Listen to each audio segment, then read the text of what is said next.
नमस्कार, माझे नाव श्रावणी कृष्णा कुदळे. मला आता नीट 2026 मध्ये टोटल 710 मार्क मिळाले. त्यामुळे माझा ऑल इंडिया रँक 5, गर्ल्समध्ये रँक 1 आणि स्टेट रँक 1 मला मिळाला आहे. त्यामुळे मला खरंच खूप आनंद होतोय. मी जे स्टार्टिंग पासून कष्ट घेतले, एवढ्या 2-3 वर्षात जे कष्ट घेतले त्याचं मला फळ मिळाल्यासारखं वाटतंय. मी एकदम सुरुवातीपासूनच सातत्यपूर्ण अभ्यास केला. इथं सक्सेस कोड अकॅडमीमध्ये मी टीचर्सशी एकदम कनेक्टेड राहिले. म्हणजे सगळे डाऊट्स स्टार्टिंग पासूनच क्लिअर केले. त्यामुळे माझ्या सगळ्या कन्सेप्ट एकदम स्ट्रॉंग राहिल्या. त्यामुळे फिजिक्समध्ये कठीण पेपरमध्ये सुद्धा मला सगळे क्वेश्चन सॉल्व्ह झाले.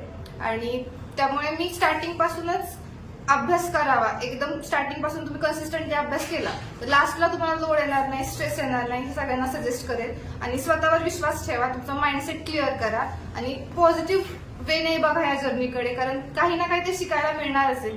म्हणजे किती मार्क्स येऊ दे, पण तुम्ही ह्या 2 वर्षात या जर्नीमध्ये काहीतरी शिकूनच पुढे जाता. त्यामुळे मी पुढच्या मुलांना पण इन्स्पायर करेल की तुम्ही एकदम स्वतःवर विश्वास ठेवा आणि प्रामाणिकपणे अभ्यास करा. किती तास अभ्यास करत? मी क्लासरूम लेक्चर सोडून ऍव्हरेज 6 तास केला अभ्यास.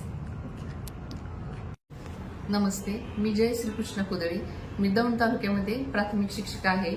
आणि श्रावणी कुदळे ही देशामध्ये मुलींमध्ये पहिला क्रमांक मिळवला, याचा मला खूप अभिमान आहे. ग्रामीण भागात शिकलेल्या मुली इतकं मोठं यश संपादन करू शकतात हे मी म्हणजे हे करू शकत नाही.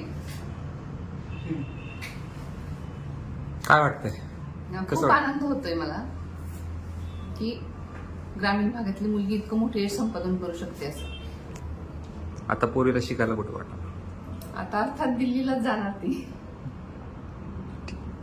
नाव सांगू सुरुवात करा. मी कृष्णा कुदळे, प्राथमिक शिक्षक आहे. माझ्या मुलीनं श्रावणी कुदळे हिनं यावर्षी ऑल इंडिया रँक 5 आणि मुलींमध्ये देशामध्ये पहिला रँक मिळवलेला आहे. महाराष्ट्रामध्ये ते पहिले आलेले आहे. सातत्यपूर्ण अभ्यास करणं आणि फोकस राहणं या गोष्टीच्या आधारे तिला हे यश मिळालेलं आहे. आणि मोबाईल, टीव्ही यापासून ती शक्यतो दूरच राहिली आणि सतत त्याच अभ्यासाच्या विषयामध्ये राहिल्यामुळं तिने कठीण वाटणारी परीक्षा सुद्धा अतिशय कॉन्फिडंटली तिने दिली आणि त्याच्यामध्ये तिने खूप चांगलं यश मिळवलं.